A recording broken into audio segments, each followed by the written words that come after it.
My name is Sherlock Holmes. I've always been more of a thinker than a fighter.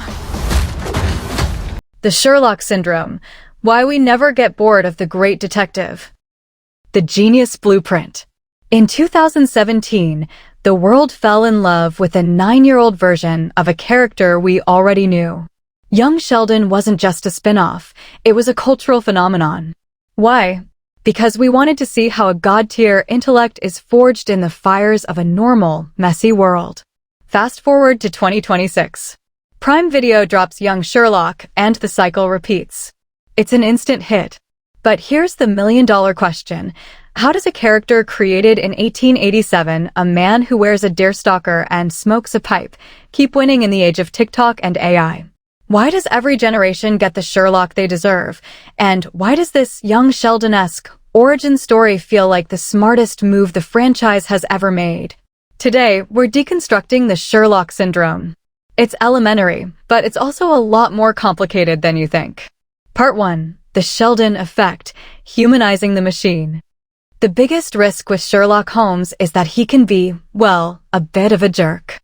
In the original books, he's a calculating machine. He's cold. He's perfect. But modern audiences don't want perfect. We want broken. This is the young Sheldon formula. We love Sheldon Cooper because we see his vulnerabilities, his fear of germs, his struggle to connect with his dad. Young Sherlock does the exact same thing. For the first time, we aren't seeing the man who has all the answers. We're seeing the boy who is terrified that he's the only one who sees the truth. In this new series, Sherlock isn't a hero yet.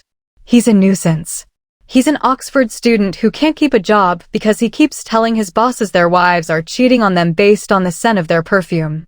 By showing his social glitches, the show makes us root for him.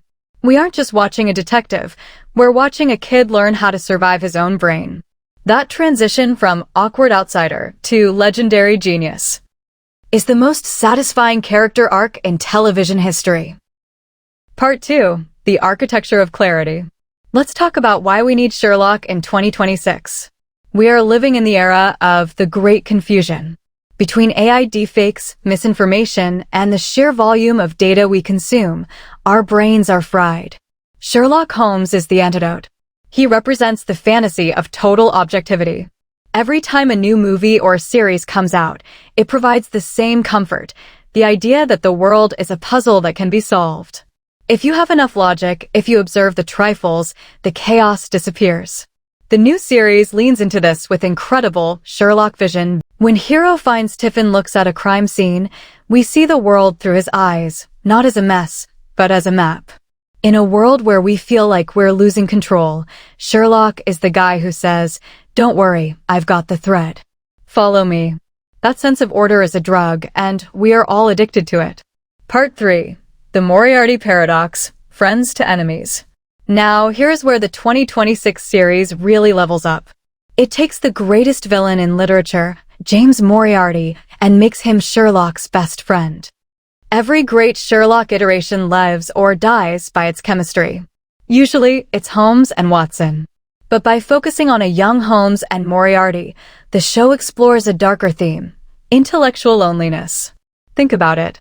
If you're the smartest person in the room, who can you actually talk to?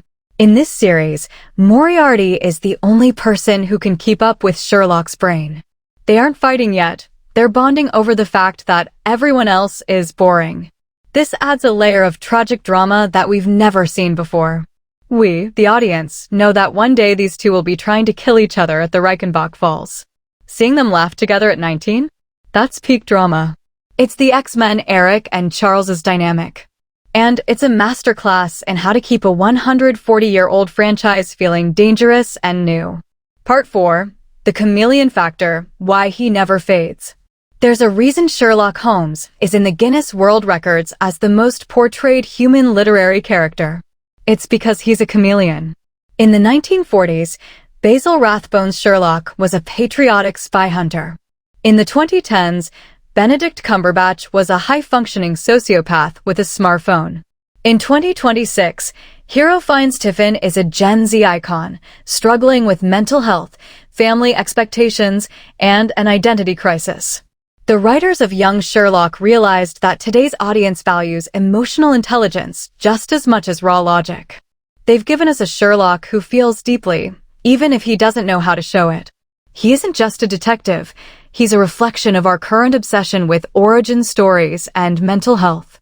He works every time because he changes his skin to match the era he's born into. He is the ultimate mirror of the human mind. Part 5. The Ordinary Superhero. Finally, the reason Sherlock beats every other franchise is that he's a superhero we could actually be. You can't get bitten by a radioactive spider. You aren't going to inherit billions of dollars and a Batcave. But you can pay attention. You can read more. You can learn to observe the world instead of just seeing it. Sherlock Holmes celebrates the power of the human mind. The 2026 series reinforces this by showing us the training, the hours of study, the failed experiments, the obsessive reading. It tells the audience, genius isn't magic. It's work. And that is why, whether it's a movie, a series, or a TikTok edit, we will always show up for Sherlock Holmes. He is the reminder that, even in a world of AI and machines, the most powerful tool in the universe is the 3-pound lump of gray matter between our ears. So, is young Sherlock the best version yet? Or are you a 221B Baker Street purist? Personally, I think the young Sheldon approach to his backstory is exactly what the franchise needed to stay alive for another 100 years. Let me know your thoughts in the comments. Which version of Sherlock is your definitive Holmes? And if you enjoyed this deep dive into the mind of the great detective, hit that like button and subscribe for more. The game, as they say, is always afoot. I'll see you in the next one.